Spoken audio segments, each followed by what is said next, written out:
Hi, my name is Hassan Ghedi Santur. I am a freelance journalist currently based in East Africa. I was honored to receive a grant from the Pulitzer Center recently, which made it possible for me to travel to Somalia and report on a story that I have been fascinated by for years. And I wanted to know what happens to young men who have defected from al-Shabab, the al-Qaeda-linked terrorist group that has been fighting the Western-backed government for about over a decade now.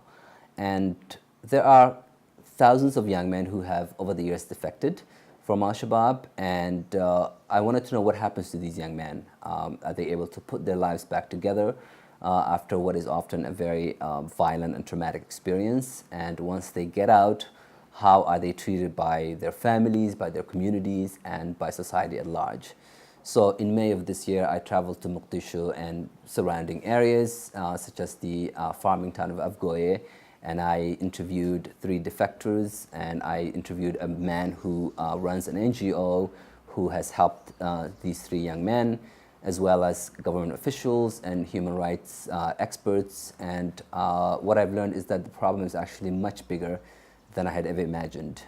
There are thousands of young men who have over the years defected from the group or who have been rescued.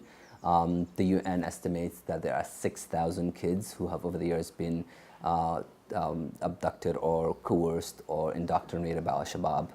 And one of the questions that I wanted to know was, can a former fighter with a terrorist organization be rehabilitated and de-radicalized? And it's a controversial question, and one that doesn't have easy answers. And but like, you know, I guess what we have to keep in mind is that a lot of these kids have been, who have joined al-Shabab at the ages of 7, 8, 9, 10. Can they be legally held responsible? Are they of an age where they can decide what they're doing? And so I found it to be a really complicated, legal and ethical question, and one that doesn't have easy answers, and one that elicits very strong opinions, both in Somalia and abroad.